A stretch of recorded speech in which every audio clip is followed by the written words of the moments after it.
En las tierras altas de Escocia, donde la niebla se confunde con el silencio y los pinos parecen guardar secretos que ningún libro ha recogido jamás, se levanta un castillo que durante casi 2 siglos ha sido testigo de la vida privada de una de las familias más observadas del mundo. Un lugar que nació como refugio del amor, pero que con el tiempo se transformó en escenario de duelos interminables, decisiones que cambiaron el curso de una nación, y según algunos, en el hogar de presencias que nunca terminaron de marcharse. El castillo de Balmoral no es simplemente una residencia de verano, es un territorio emocional, un espacio donde la monarquía británica ha dejado caer sus máscaras, ha llorado sin testigos oficiales y ha tomado decisiones que el mundo nunca llegó a conocer del todo. Pero también es un lugar donde cientos de personas trabajaron durante generaciones para sostener un sueño que no era suyo, donde los muros absorbieron conversaciones que jamás fueron registradas, donde la historia oficial y la historia vivida no siempre coinciden. Esta noche vamos a caminar juntos por los pasillos de ese castillo. Vamos a recorrer sus jardines, sus salones, sus cocinas y sus habitaciones. Pero sobre todo, vamos a intentar comprender qué significa realmente mantener vivo un lugar así durante tantas décadas. ¿Qué tipo de sacrificios exigió? ¿Qué vidas quedaron atrapadas en su funcionamiento? ¿Y por qué, todavía hoy, sigue despertando tantas preguntas? Hay 3 cuestiones que flotan sobre Balmoral como nubes que nunca terminan de disiparse. La primera tiene que ver con el dinero. ¿Cómo se financió un proyecto de esta magnitud en una época donde incluso la corona atravesaba momentos de incertidumbre económica? ¿De dónde salieron los fondos para levantar un castillo nuevo, demoler el antiguo y mantener una propiedad de más de 20.000 hectáreas durante generaciones enteras? La segunda pregunta tiene que ver con las personas. No con los reyes y las reinas que aparecen en los retratos, sino con aquellos que jamás fueron retratados. Los sirvientes, los guardabosques, los jardineros, las doncellas. ¿Quiénes fueron? ¿Cómo vivieron? ¿Qué papel jugaron en la intimidad de una familia que por definición no podía tener intimidad verdadera? Y la tercera pregunta mira hacia el presente. ¿Por qué hoy recorremos estos castillos como atracciones turísticas, sacamos fotografías, compramos recuerdos en la tienda de regalos, sin detenernos a pensar en todo lo que implicó construirlos, habitarlos y sostenerlos a lo largo del tiempo? En los próximos minutos vamos a intentar responder, al menos en parte, a estas cuestiones. Vamos a hacerlo con calma, con respeto por los hechos documentados y con honestidad sobre aquello que solo podemos intuir. Si te interesan las historias de palacios, de familias que vivieron entre el privilegio y la carga del deber, y de los mundos invisibles que existieron dentro de esas paredes, te invito a quedarte. Comenzamos. Oficialmente, el castillo de Balmoral es considerado una de las joyas arquitectónicas del estilo baronial escocés. Se encuentra ubicado en el condado de Aberdeenshire, en las tierras altas de Escocia, a orillas del río Dee. La propiedad abarca aproximadamente 21.000 hectáreas de bosques, colinas y praderas que permanecen prácticamente intactas desde hace más de un siglo. El edificio principal fue construido en granito blanco de Invergelder, lo que le otorga ese aspecto luminoso que contrasta con el verde intenso del paisaje circundante. La historia oficial nos cuenta que el castillo fue adquirido por el príncipe Alberto, esposo de la reina Victoria, en el año 1852. Antes de esa fecha, existía en el lugar una construcción mucho más modesta que había pertenecido a la familia Farquharson y posteriormente fue arrendada a la corona. Pero Alberto tenía una visión diferente. Quería un refugio verdadero, un lugar donde la familia real pudiera escapar de la presión constante de Londres, de los protocolos interminables, de las miradas que nunca dejaban de observar. Y así, Entre 1853 y 1856 se levantó el castillo que hoy conocemos. La antigua casa fue demolida piedra por piedra. En su lugar surgió una estructura nueva, diseñada por el arquitecto William Smith bajo la supervisión directa del propio Alberto. Cada detalle fue pensado. Cada habitación fue planificada. El resultado fue un edificio de más de 100 habitaciones, con torres que se elevan hacia el cielo escocés y jardines que parecen fundirse con el paisaje natural que los rodea. Desde entonces, Balmoral ha sido la residencia de verano de la familia real británica. Generación tras generación, los monarcas han pasado allí los meses de agosto y septiembre, lejos de Buckingham, lejos de Windsor, lejos de todo lo que representa la vida pública de la corona.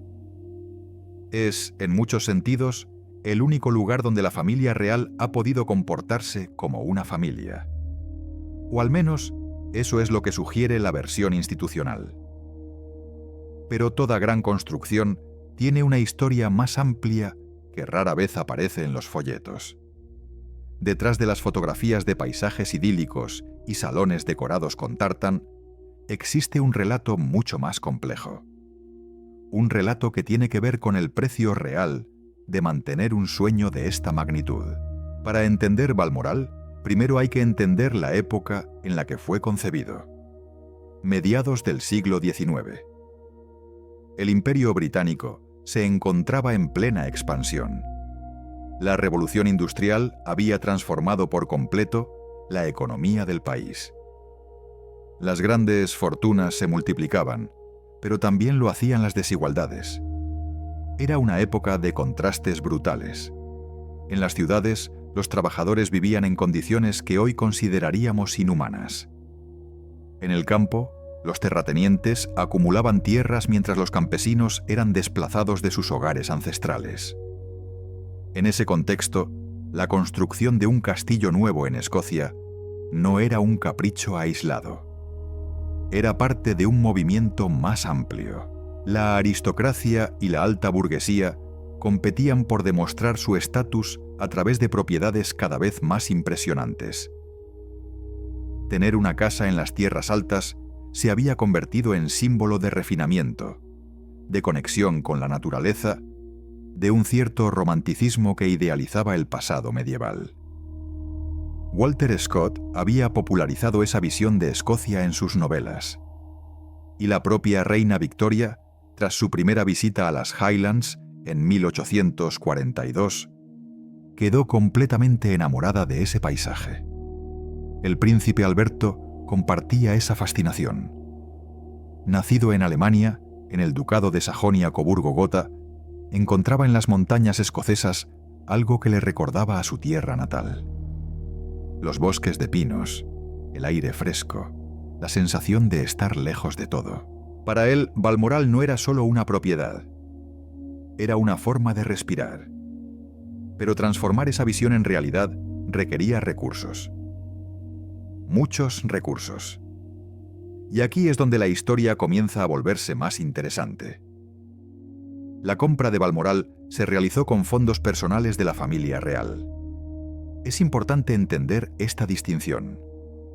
A diferencia de otras propiedades como el Palacio de Buckingham o el Castillo de Windsor, que pertenecen a la corona y son administrados por el Estado, Balmoral es propiedad privada. Fue adquirido con dinero que provenía directamente de las arcas personales de Victoria y Alberto. Se estima que el precio de compra rondó las 32.000 libras de la época.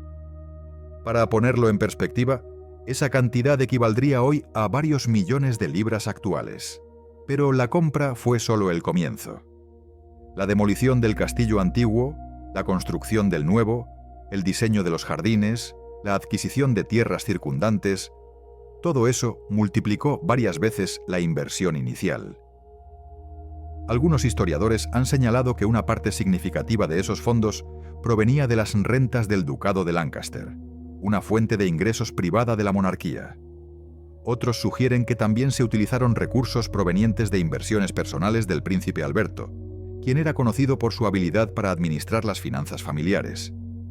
Lo cierto es que, cualquiera que haya sido el origen exacto del dinero, la construcción de Balmoral representó un esfuerzo económico considerable, incluso para una familia real. Y ese esfuerzo no terminó con la última piedra colocada. Mantener una propiedad de esta magnitud requiere un flujo constante de recursos. Los bosques necesitan gestión. Los jardines necesitan cuidado. El edificio necesita reparaciones permanentes. El personal necesita salarios. Durante más de 160 años, Balmoral ha funcionado como una pequeña ciudad privada, con su propia economía interna, sus propias jerarquías y sus propias reglas. En la época victoriana, se calcula que el castillo requería un personal permanente de más de 100 personas. Había mayordomos, cocineros, doncellas, lacayos, jardineros, guardabosques, cocheros, palafreneros y decenas de otros trabajadores cuyas funciones específicas hoy nos resultarían difíciles de imaginar. Cada uno de ellos tenía un lugar preciso en la estructura jerárquica de la casa. Cada uno sabía exactamente cuál era su papel, cuáles eran sus límites y qué espacios podía o no podía ocupar. Para muchos de estos trabajadores, entrar al servicio de la familia real era considerado un privilegio. Significaba estabilidad laboral, un techo sobre la cabeza, comida asegurada. En una época donde el desempleo podía significar literalmente la muerte por inanición, trabajar en Balmoral era una forma de supervivencia. Pero ese privilegio tenía un precio. Las jornadas eran largas, las exigencias enormes, la privacidad prácticamente inexistente. Los sirvientes vivían en dependencias separadas del edificio principal. Sus habitaciones eran pequeñas, funcionales, diseñadas para maximizar el espacio útil. Se levantaban antes del amanecer y muchas veces no terminaban sus tareas hasta bien entrada la noche. Tenían días de descanso limitados y sus vidas personales estaban completamente subordinadas a las necesidades de la familia a la que servían.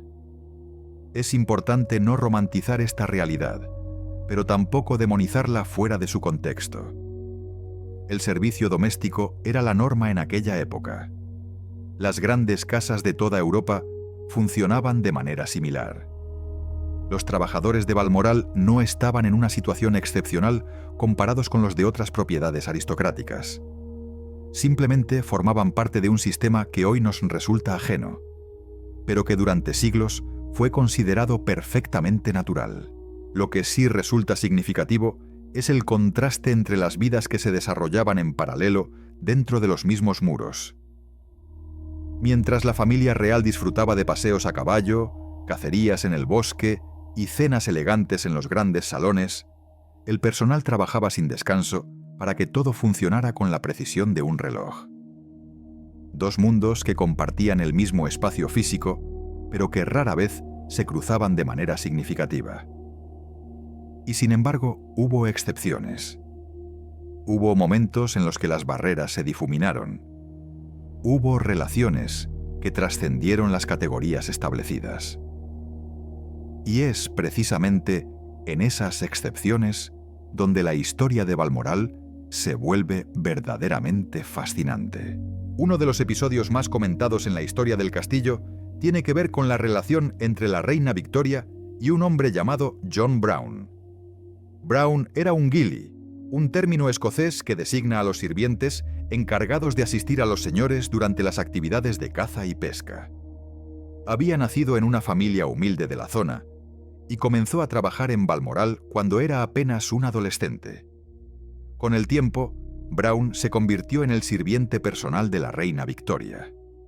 Y tras la muerte del príncipe Alberto, en 1861, esa relación se intensificó de maneras que generaron rumores, escándalos y especulaciones que persisten hasta el día de hoy. Victoria quedó devastada por la muerte de su esposo. Algunos historiadores describen su duelo como el más prolongado y visible de cualquier monarca británico. Durante años, la reina se recluyó del mundo público. Vestía de negro permanentemente, evitaba las apariciones oficiales y pasaba cada vez más tiempo en Balmoral, el lugar donde había sido más feliz junto a Alberto. En ese contexto de aislamiento y dolor, John Brown se convirtió en una presencia constante. Era él quien acompañaba a la reina en sus paseos. Era él quien le traía el whisky que ella consumía en cantidades que algunos consideraban excesivas. Era él quien permanecía cerca cuando todos los demás mantenían la distancia respetuosa que el protocolo exigía. Los rumores no tardaron en aparecer. En los círculos aristocráticos de Londres se murmuraba sobre la naturaleza exacta de esa relación. Algunos llegaron a llamar a Victoria con el apodo despectivo de Mrs. Brown, insinuando que la reina había contraído matrimonio secreto con su sirviente. Otros especulaban con teorías aún más elaboradas. Es importante señalar que no existe evidencia documental que confirme ninguna de estas especulaciones. Lo que sí sabemos es que Victoria confiaba profundamente en Brown. Le otorgó títulos y privilegios inusuales para alguien de su posición social. Y cuando Brown murió en 1883, la reina escribió sobre él en términos que algunos han interpretado como extraordinariamente emotivos para la época. El caso de John Brown ilustra algo fundamental sobre Balmoral. Este castillo no era solo una construcción de piedra.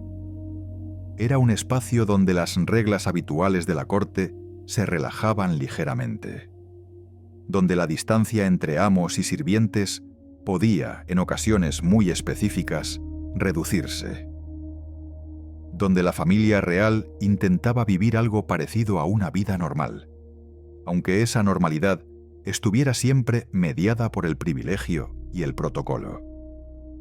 Pero la historia de Balmoral no se detuvo con Victoria. Ni siquiera comenzó verdaderamente con ella. Los muros de este castillo han sido testigos de generaciones enteras que nacieron, crecieron, amaron, sufrieron y murieron dentro de sus límites. Y cada una de esas generaciones dejó su propia marca, sus propios secretos, sus propias preguntas sin respuesta. Cuando la reina Victoria falleció en enero de 1901, tras un reinado de más de 63 años, Balmoral pasó a manos de su hijo Eduardo. El nuevo rey, que tomaría el nombre de Eduardo VII, tenía una relación muy diferente con el castillo escocés. Para él, Balmoral representaba los veranos interminables de su infancia, las expectativas imposibles de su padre Alberto y quizás también cierto resentimiento hacia un lugar donde nunca se sintió completamente libre. Eduardo había vivido toda su vida bajo la sombra de sus padres. Victoria lo consideraba frívolo, poco serio, incapaz de asumir las responsabilidades que el trono demandaba. Alberto había muerto cuando Eduardo tenía apenas 20 años, y muchos en la corte murmuraban que el disgusto provocado por los escándalos amorosos del príncipe había contribuido a debilitar la salud del consorte. Fuera cierto o no, Eduardo cargó con esa culpa durante décadas. Como rey, Eduardo mantuvo Balmoral, pero le imprimió un carácter diferente. Las cacerías se volvieron más frecuentes y más elaboradas. Las fiestas ganaron en sofisticación. El ambiente severo y algo melancólico de la época victoriana dio paso a una atmósfera más relajada, aunque no menos protocolaria. Los invitados llegaban en trenes especiales desde Londres. Las cenas duraban horas. El whisky fluía con generosidad. Pero incluso en esos momentos de aparente ligereza, el castillo seguía funcionando gracias al trabajo silencioso de cientos de personas. El personal de servicio continuaba levantándose antes del amanecer. Las cocinas no dejaban de producir. Los jardines seguían siendo atendidos con la misma meticulosidad de siempre. La diferencia era que ahora había más trabajo, más exigencias, más presión para que todo saliera perfecto. Eduardo VII reinó apenas 9 años. Cuando murió en 1910, el trono pasó a su hijo Jorge, quien sería conocido como Jorge V.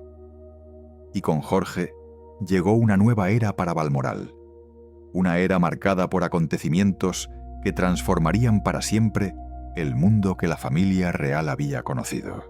La Primera Guerra Mundial estalló en 1914. De pronto, todo lo que parecía sólido comenzó a tambalearse. Los imperios europeos se desmoronaban uno tras otro. Las monarquías caían como fichas de dominó. El primo de Jorge, el zar Nicolás II de Rusia, fue ejecutado junto con toda su familia en 1918. El Kaiser Guillermo II de Alemania, otro primo, se vio obligado a abdicar y exiliarse. Por primera vez en siglos, la supervivencia de la monarquía británica no estaba garantizada. En ese contexto de incertidumbre, Balmoral adquirió un significado nuevo. Ya no era solo un refugio de verano, era un símbolo de continuidad. Un lugar donde la familia real podía proyectar una imagen de estabilidad, de conexión con las tradiciones escocesas, de normalidad en medio del caos. Jorge V entendió perfectamente el valor simbólico del castillo y lo utilizó con habilidad. Fue durante su reinado cuando se establecieron muchas de las tradiciones que aún hoy asociamos con Balmoral. Las caminatas por las colinas, los picnics junto al río, las tardes de pesca, las cenas donde el tartán era obligatorio. Todo ello formaba parte de una cuidadosa construcción de imagen, aunque probablemente también respondía a un genuino afecto por el lugar. Jorge V murió en 1936. Su hijo mayor, Eduardo, heredó el trono pero lo abandonó ese mismo año para casarse con Wallis Simpson, una mujer estadounidense que había estado casada 2 veces anteriormente. El escándalo sacudió los cimientos de la monarquía, y fue entonces cuando un hombre que nunca esperó ser rey tuvo que asumir la corona. Alberto, el segundo hijo de Jorge V, se convirtió en Jorge VI casi por accidente. Era un hombre tímido, afectado por un severo tartamudeo, que había vivido siempre a la sombra de su hermano mayor. La perspectiva de convertirse en monarca lo aterrorizaba, y sin embargo, asumió la responsabilidad con una dignidad que pocos esperaban. Para Jorge VI, Balmoral fue siempre un refugio genuino. Allí podía escapar de las presiones del cargo, de los discursos públicos que tanto le costaban, de las miradas constantes que lo juzgaban. Allí podía ser simplemente un padre, un esposo, un hombre que disfrutaba de la pesca y de los paseos por el campo. Sus hijas, Elizabeth y Margaret, crecieron amando ese lugar con la misma intensidad que sus antepasados. Pero la Segunda Guerra Mundial volvió a transformarlo todo. Entre 1939 y 1945, el mundo ardió por segunda vez en menos de 30 años. Jorge VI permaneció en Londres durante los bombardeos alemanes, negándose a abandonar la capital incluso cuando el Palacio de Buckingham fue alcanzado por las bombas. Balmoral quedó temporalmente cerrado. El personal fue reducido al mínimo. Los jardines comenzaron a mostrar signos de abandono. Cuando la guerra terminó, el castillo volvió a abrir sus puertas. Pero el mundo que lo rodeaba había cambiado para siempre. El Imperio Británico comenzaba su lento desmantelamiento. Las colonias reclamaban su independencia una tras otra. La sociedad británica se transformaba a una velocidad que habría resultado inconcebible para la reina Victoria. Y en medio de todos esos cambios, Balmoral seguía allí, inmutable en apariencia, pero profundamente afectado por las nuevas realidades. Jorge VI murió en febrero de 1952. Su hija mayor, Elizabeth, se convirtió en reina a los 25 años. Estaba en Kenia cuando recibió la noticia. Y dicen que lo primero que hizo fue pensar en su padre, en los veranos que habían pasado juntos en Escocia, en las caminatas por las colinas que nunca volverían a repetirse. Elizabeth II reinaría durante 70 años, el período más largo de cualquier monarca en la historia británica, y durante todo ese tiempo, Balmoral ocupó un lugar central en su vida. Era el único sitio donde sentía que podía ser ella misma, donde podía vestirse con ropa cómoda, conducir su propio Land Rover, pasear con sus perros corgis sin que nadie la molestara, donde podía, aunque fuera por unas semanas al año, olvidar que era la reina. Pero incluso en ese refugio, las tragedias encontraron la manera de colarse. Y quizás la más significativa de todas ocurrió en el verano de 1997. Diana, princesa de Gales, había sido durante años una de las figuras más fotografiadas del mundo. Su matrimonio con el príncipe Carlos había comenzado como un cuento de hadas y terminado como una pesadilla pública. El divorcio se había formalizado apenas un año antes, y en agosto de 1997, Diana murió en un accidente automovilístico en París mientras era perseguida por paparazzi. La familia real se encontraba en Balmoral cuando recibió la noticia. Los príncipes William y Harry estaban allí con su padre y sus abuelos.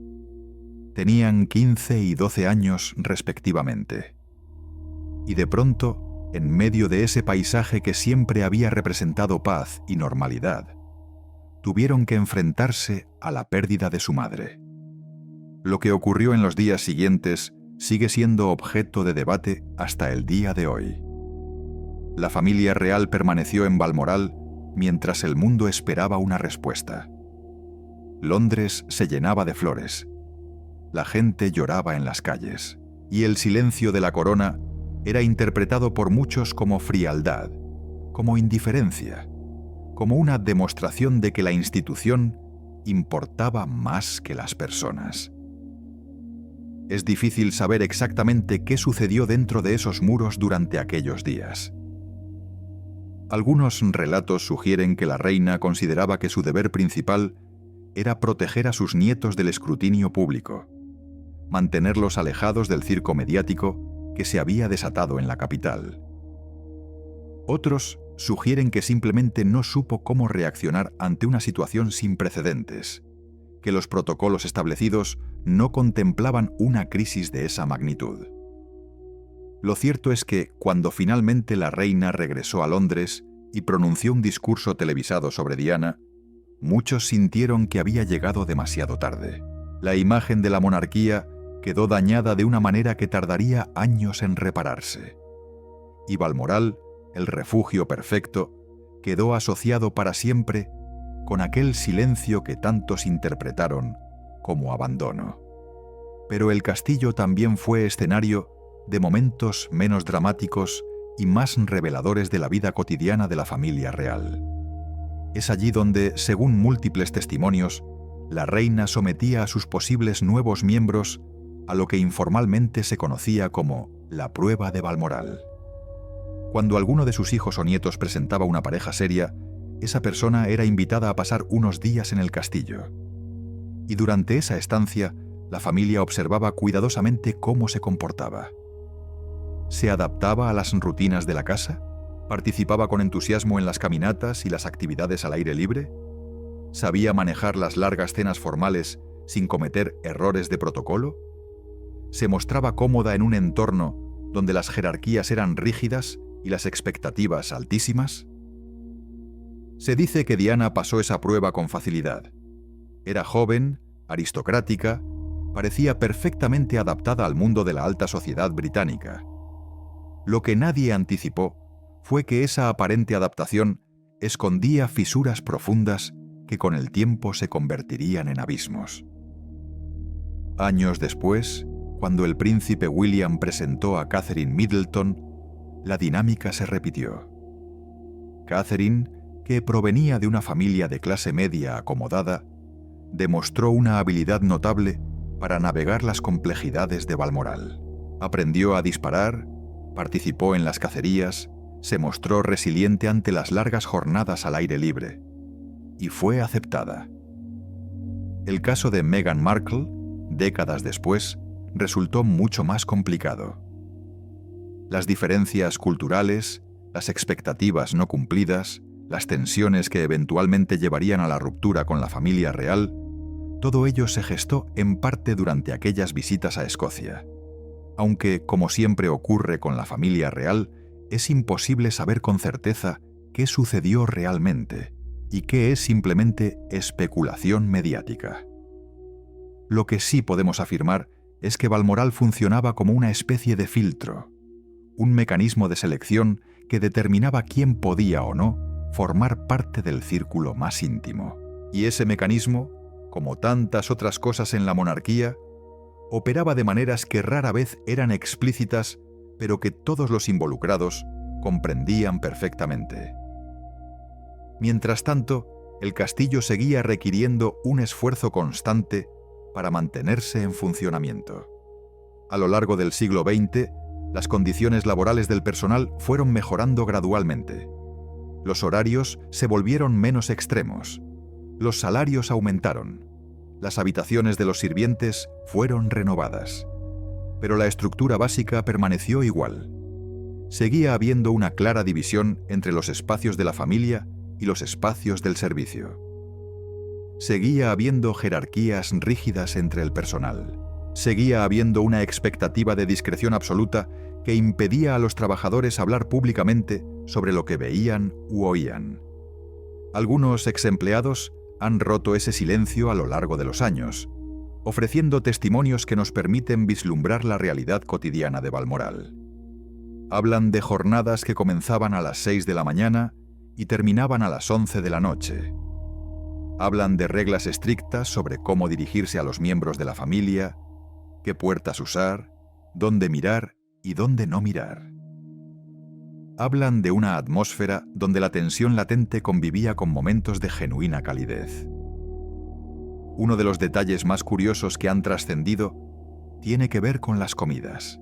En Balmoral, la cena seguía un ritual preciso que se había mantenido prácticamente sin cambios desde la época victoriana.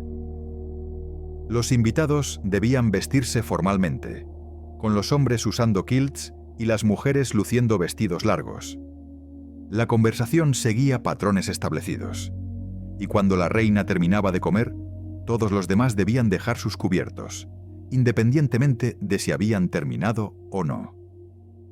Este tipo de normas pueden parecer triviales, pero revelan algo fundamental sobre la naturaleza de Balmoral. Era un lugar donde el tiempo parecía funcionar de manera diferente, donde las costumbres del siglo XIX se preservaban como si fueran tesoros sagrados, donde cada generación sentía la responsabilidad de mantener vivas las tradiciones de las generaciones anteriores, aunque esas tradiciones resultaran cada vez más anacrónicas en un mundo en constante transformación, y esa tensión entre tradición y cambio alcanzó su punto más visible en las últimas décadas. La presión pública para que la monarquía se modernizara fue creciendo constantemente. Los escándalos se sucedían uno tras otro. Los matrimonios fracasaban, los príncipes se divorciaban. Los tabloides publicaban revelaciones que habrían resultado impensables 50 años antes. Y sin embargo, Balmoral seguía funcionando exactamente igual que siempre, como si nada de eso estuviera ocurriendo. Hay algo casi desafiante en esa persistencia, una declaración silenciosa de que ciertas cosas permanecerán inmutables sin importar cuánto cambie el mundo exterior. Y quizás esa sea precisamente la función que Balmoral ha cumplido durante más de 160 años. No solo ser un refugio físico, sino también un refugio temporal. Un lugar donde es posible pretender, aunque sea por unas semanas, que el tiempo se ha detenido. Pero mantener esa ilusión de eternidad tiene un coste.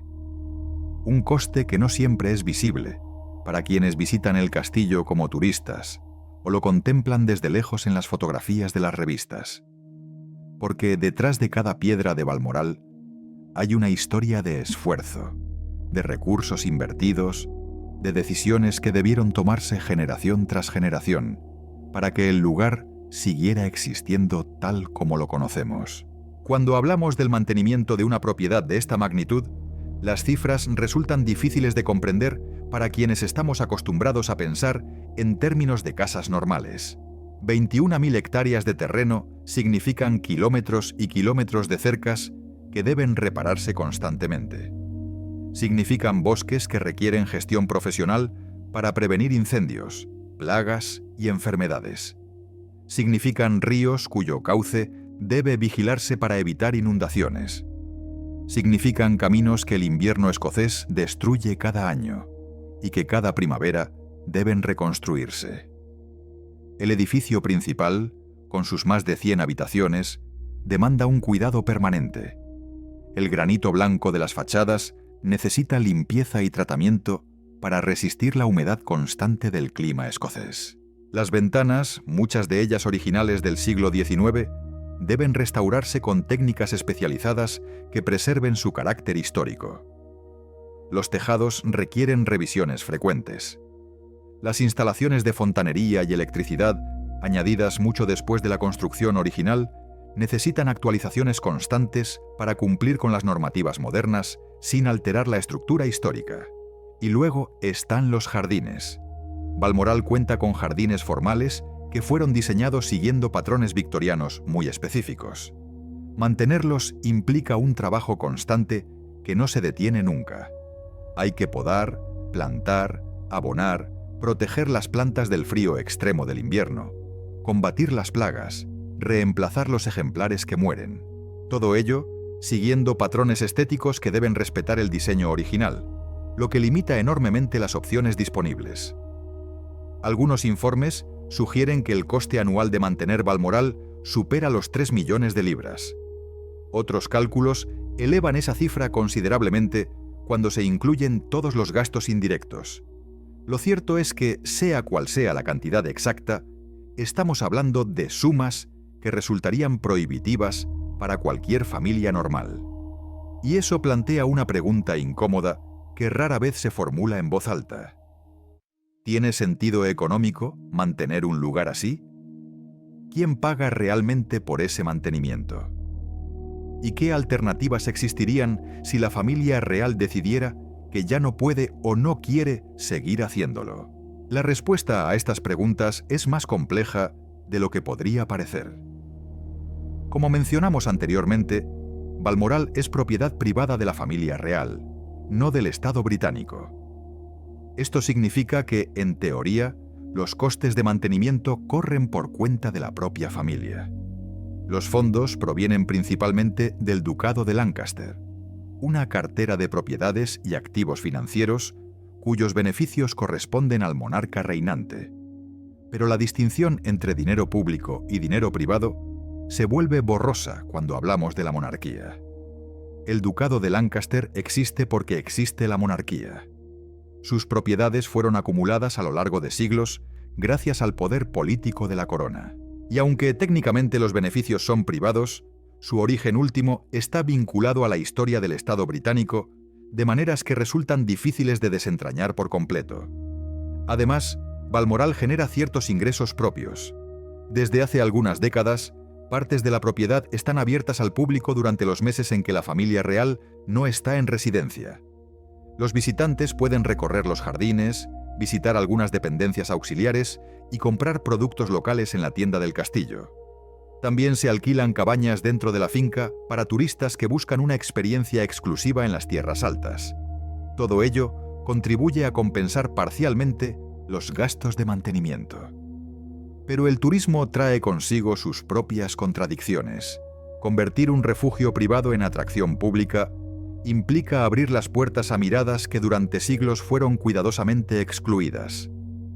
Implica comercializar algo que por definición era valioso precisamente porque no estaba a la venta. Implica transformar la intimidad en espectáculo, aunque sea un espectáculo controlado y limitado.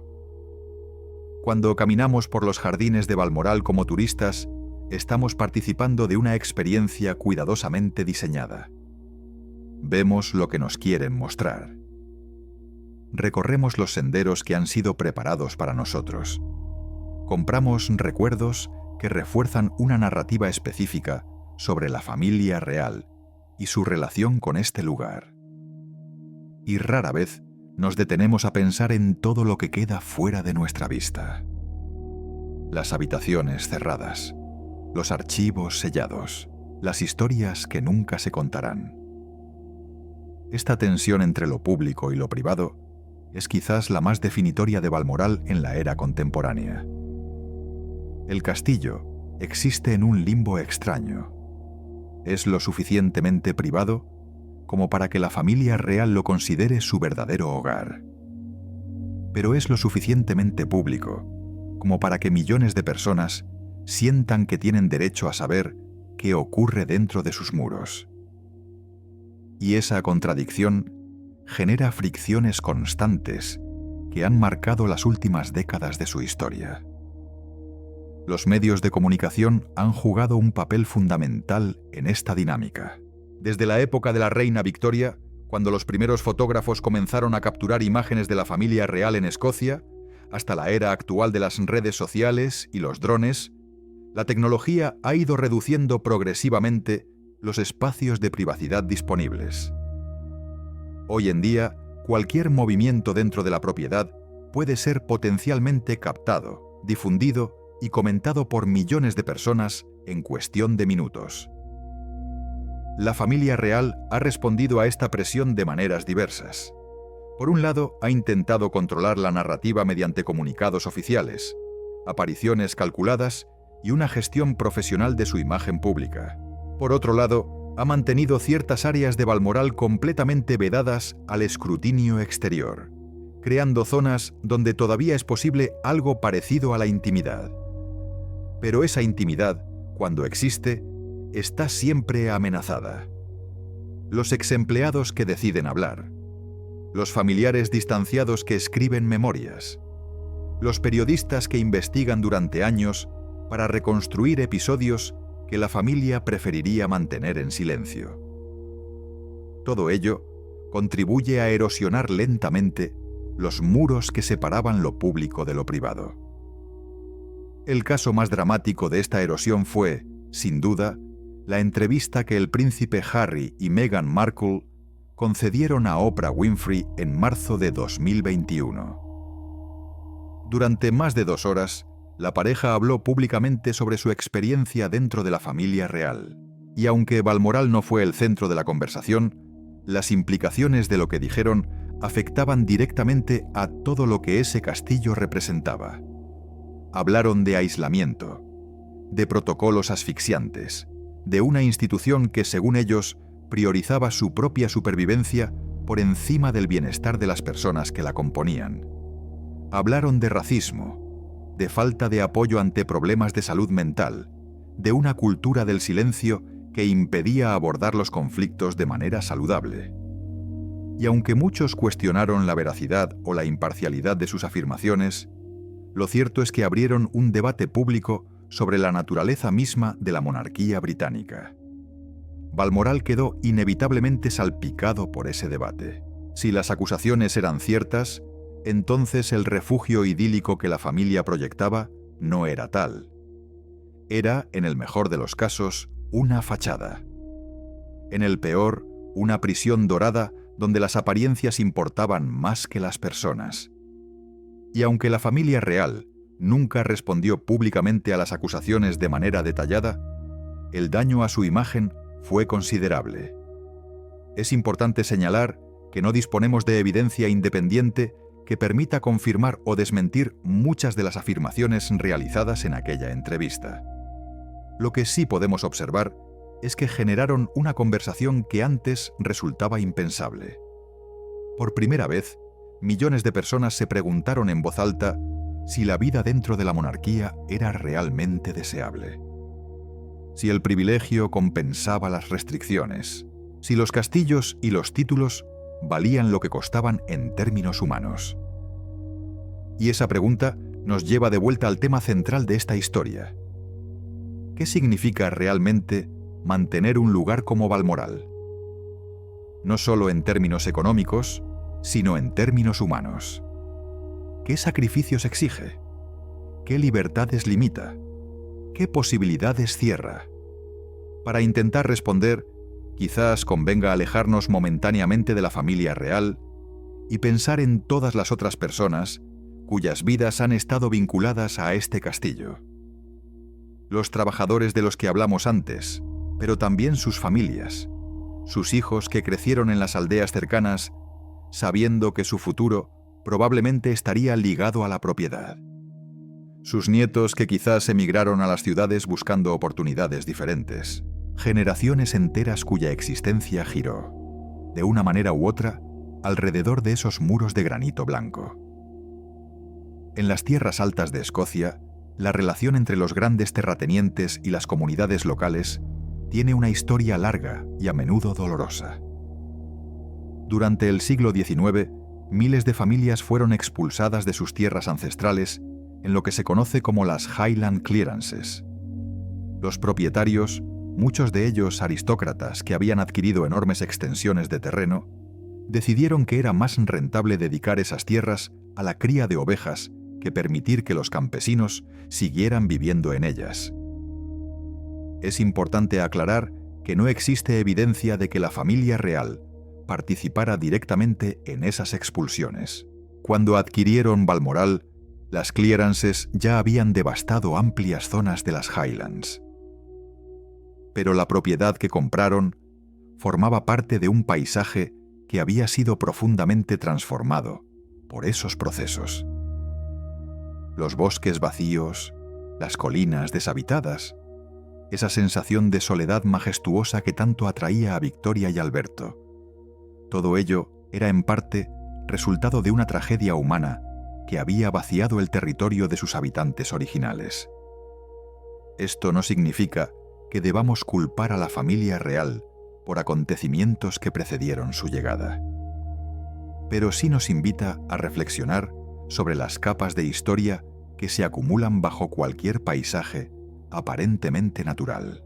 Lo que hoy vemos como un entorno virgen fue, en muchos casos, el escenario de desplazamientos forzados, de comunidades destruidas, de formas de vida que desaparecieron para siempre. Y esa reflexión se vuelve aún más pertinente cuando consideramos el presente. Hoy en día, Balmoral sigue siendo una de las propiedades privadas más grandes de Escocia. Su existencia tiene implicaciones para la economía local, para el medio ambiente, para las posibilidades de desarrollo de las comunidades circundantes.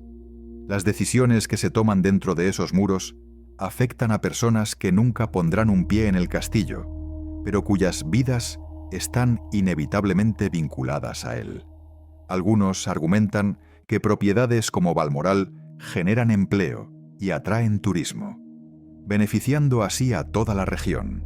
Otros sostienen que concentran recursos y poder de maneras que limitan las opciones disponibles para las comunidades locales. La realidad probablemente incluye elementos de ambas perspectivas, pero lo que resulta innegable es que un lugar así no puede existir en aislamiento. Está conectado, de maneras visibles e invisibles, con todo lo que lo rodea. Y quizás esa sea la lección más importante que Balmoral puede enseñarnos. Que ninguna casa, por grande o pequeña que sea, existe en el vacío. Que cada edificio es el centro de una red de relaciones que se extiende mucho más allá de sus paredes. Que mantener un hogar, cualquier hogar, implica decisiones que afectan a otros, recursos que podrían haberse usado de manera diferente, tiempo y energía que se sustraen de otras posibilidades. La diferencia, claro, es de escala. Cuando hablamos de una casa normal, las implicaciones son limitadas. Cuando hablamos de un castillo de más de 100 habitaciones en una propiedad de 21.000 hectáreas, las implicaciones se multiplican exponencialmente. Y cuando ese castillo pertenece a la familia real de un país que fue durante siglos la potencia imperial más poderosa del mundo, las implicaciones adquieren una dimensión histórica y política que resulta difícil de ignorar. En septiembre de 2022, algo ocurrió en Balmoral que cerró un capítulo de más de 70 años. La reina Elizabeth II, que había amado ese lugar más que ningún otro, murió allí rodeada de su familia. Tenía 96 años y había reinado durante más tiempo que cualquier otro monarca en la historia británica. Y eligió pasar sus últimos días en el castillo escocés que tantos recuerdos guardaba. Hay algo profundamente simbólico en esa elección. Elizabeth había nacido en una época donde la monarquía todavía parecía una institución sólida e incuestionable. Había atravesado guerras mundiales, crisis constitucionales, escándalos familiares, transformaciones sociales que habrían resultado inconcebibles para sus antepasados. Y al final, volvió al lugar donde siempre se había sentido más ella misma. Al lugar donde su padre la había llevado de niña. Al lugar donde había pasado los veranos de su juventud, de su madurez, de su vejez. Al lugar donde el tiempo parecía detenerse. Su muerte marcó el fin de una era. Pero Balmoral sigue allí. Las piedras no cambian. Los pinos siguen creciendo. El río Dee continúa fluyendo hacia el mar. Y ahora es Carlos III quien hereda la responsabilidad de mantener ese legado, de decidir qué hacer con un lugar que durante generaciones fue símbolo de continuidad y que ahora debe adaptarse a un mundo que cambia más rápido que nunca. Carlos llegó al trono con 73 años, convirtiéndose en el monarca de mayor edad en acceder a la corona británica. Durante décadas había esperado su turno, observando desde los márgenes mientras su madre ocupaba el centro del escenario. Y durante todas esas décadas, Balmoral había sido también su refugio, el lugar donde podía dedicarse a sus pasiones sin el peso constante del escrutinio público. Es conocida la afición de Carlos por la jardinería orgánica, por la arquitectura tradicional, por una visión del mundo que algunos califican de conservadora y otros de visionaria. En Balmoral encontró el espacio para desarrollar esas ideas, para experimentar con métodos agrícolas sostenibles, para intentar demostrar que era posible gestionar una gran propiedad de manera responsable con el medio ambiente. Bajo su influencia, partes de la finca se transformaron en proyectos piloto de agricultura ecológica. Se reintrodujeron especies autóctonas en los bosques. Se implementaron programas de conservación que intentaban equilibrar la tradición de las cacerías con la protección de la vida silvestre. Todo ello formaba parte de una visión más amplia que Carlos había defendido durante años, a menudo enfrentándose a críticas de quienes lo consideraban excéntrico o fuera de lugar. Ahora que es rey, las preguntas sobre el futuro de Balmoral adquieren una urgencia nueva. ¿Mantendrá Carlos la propiedad tal como la heredó, preservando las tradiciones que su madre tanto valoraba? ¿O introducirá cambios que reflejen su propia sensibilidad, su preocupación por el medio ambiente, su deseo de modernizar la institución monárquica? ¿Y qué pasará cuando él ya no esté? ¿Cuando sea William quien deba tomar esas decisiones?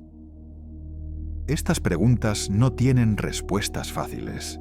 Lo que sí podemos observar es que Balmoral, como toda institución centenaria, se encuentra en un momento de transición. Los viejos modelos ya no funcionan como antes. Las expectativas de la sociedad han cambiado. Y el castillo deberá adaptarse o correr el riesgo de convertirse en una reliquia del pasado. Hermosa, pero irrelevante. En cierto modo, esa tensión entre pasado y futuro es la historia misma de Balmoral.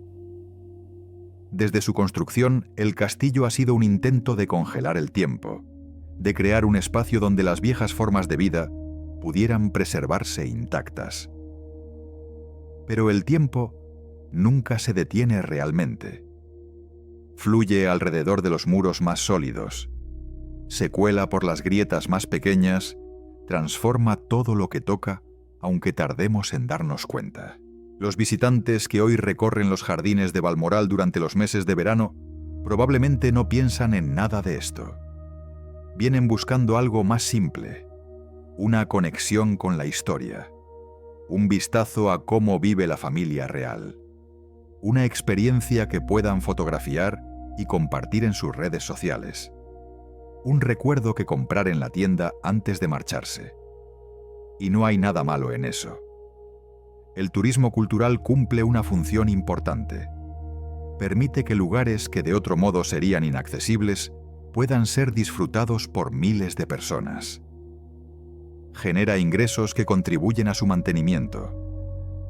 Democratiza, aunque sea parcialmente, experiencias que antes estaban reservadas a unos pocos privilegiados. Pero también hay algo que se pierde en esa transformación. Cuando un hogar se convierte en museo, cuando una vida privada se transforma en atracción pública, algo esencial cambia de naturaleza. El lugar sigue existiendo físicamente, pero su significado se altera. Ya no es un espacio donde ocurren cosas reales. Es un escenario donde se representa una versión cuidadosamente editada del pasado. Los turistas que caminan por los senderos de Balmoral no ven la casa tal como la veían sus habitantes.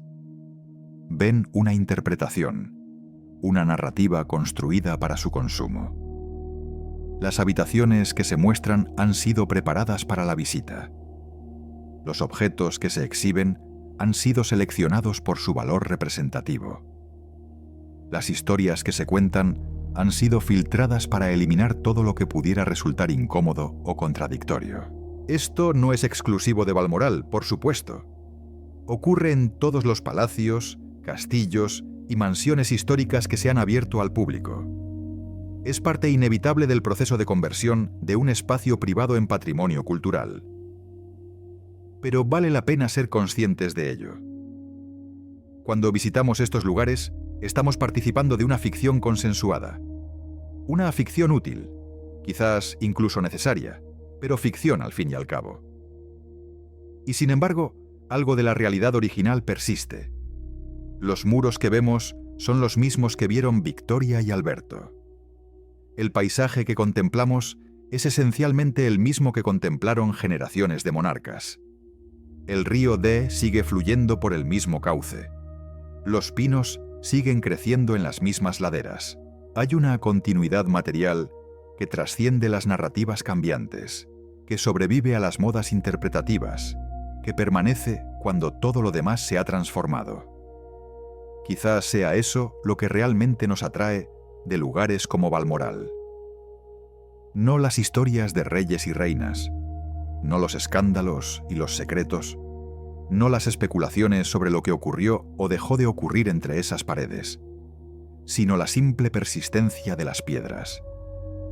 La evidencia tangible de que algo puede durar más allá de una vida humana, más allá de varias vidas humanas, más allá incluso de las instituciones que lo crearon. En un mundo donde todo parece efímero, donde las noticias de ayer son olvidadas mañana, donde las certezas se desmoronan con velocidad alarmante, hay algo reconfortante en la solidez de un castillo. Aunque sepamos que esa solidez es parcial, que los edificios también envejecen y eventualmente desaparecen, nos aferramos a la ilusión de permanencia que nos ofrecen. Nos gusta pensar que algunas cosas duran, que no todo está condenado a desvanecerse.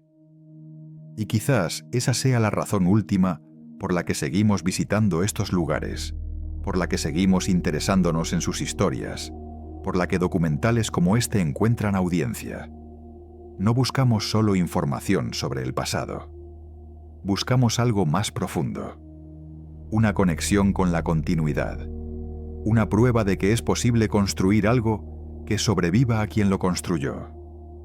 Balmoral ha sobrevivido a Victoria, a Eduardo, a Jorge V, a Jorge VI, a Elizabeth II. Ha atravesado guerras mundiales, revoluciones tecnológicas, transformaciones sociales que habrían resultado inconcebibles para sus creadores. Y sigue allí, dañado por el tiempo, transformado por las sucesivas renovaciones, diferente en muchos aspectos del edificio original, pero reconociblemente el mismo lugar. Los árboles que Alberto plantó en el siglo XIX siguen dando sombra en los jardines. Las piedras que los trabajadores escoceses colocaron hace más de 160 años siguen formando los muros. El paisaje que enamoró a una joven reina sigue desplegándose hacia el horizonte con la misma majestuosidad silenciosa de entonces. Y mientras tanto, las personas pasan. Los reyes mueren y son reemplazados por otros reyes. Los sirvientes envejecen y sus hijos ocupan sus puestos. Los visitantes llegan, recorren los senderos, toman sus fotografías y se marchan. Cada uno de ellos deja una huella imperceptible en el lugar. Una huella que se suma a las millones de huellas anteriores, formando una capa invisible de presencias acumuladas. Hay quienes dicen que los lugares muy antiguos conservan algo de todas las personas que los habitaron, que las emociones intensas dejan rastros en las paredes, en los suelos, en el aire mismo, que los castillos y las mansiones están habitados no solo por los vivos, sino también por los ecos de quienes ya no están. Es una idea poética, imposible de demostrar, pero que resuena con algo profundo en nuestra manera de relacionarnos con el espacio. Cuando caminamos por Balmoral, ¿qué escuchamos si prestamos atención? ¿El silencio del presente o los murmullos del pasado? ¿Las voces de los turistas que nos rodean o los susurros de quienes caminaron por estos mismos senderos hace un siglo, hace 2 siglos? ¿El viento entre los pinos o algo más antiguo? ¿Algo que no tiene nombre, pero que reconocemos instintivamente? Probablemente solo escuchamos el viento. Probablemente los murmullos del pasado son invenciones de nuestra imaginación, proyecciones de nuestro deseo de conexión con quienes nos precedieron. Pero incluso como invenciones, cumplen una función importante. Nos recuerdan que no somos los primeros en caminar por aquí, que no seremos los últimos, que formamos parte de una cadena que comenzó mucho antes de nosotros y que continuará mucho después. Esa perspectiva puede resultar abrumadora o reconfortante, dependiendo de cómo la miremos. Abrumadora porque nos recuerda nuestra insignificancia individual, la brevedad de nuestras vidas comparadas con la duración de las piedras. Reconfortante porque nos integra en algo más grande, nos conecta con una continuidad que trasciende nuestra existencia particular. Balmoral, como todos los grandes lugares históricos, nos ofrece esa doble perspectiva. Nos muestra simultáneamente lo pequeños que somos y lo grande de lo que formamos parte. Nos invita a reflexionar sobre el tiempo, sobre el legado, sobre lo que significa construir algo destinado a durar más que nosotros. La reina Victoria probablemente no pensaba en nada de esto cuando se instaló por primera vez en el castillo recién construido. Pensaba en su esposo, en sus hijos, en la felicidad de tener un refugio propio, lejos de las presiones de la corte. Pensaba en los paseos que darían juntos, en las tardes que pasarían leyendo junto al fuego, en los veranos interminables que se extendían ante ellos como una promesa de paz. No podía saber que Alberto moriría apenas 5 años después de completarse la construcción, que ella pasaría las siguientes 4 décadas vistiendo de luto, regresando cada año al lugar donde habían sido felices, intentando mantener vivo el recuerdo de un amor que había terminado demasiado pronto. No podía saber que ese castillo se convertiría en símbolo de una era, en escenario de dramas familiares que aún no habían ocurrido, en objeto de fascinación para generaciones que aún no habían nacido. Construimos para el futuro sin saber qué nos deparará. Plantamos árboles cuya sombra no disfrutaremos. Levantamos muros que otros habitarán.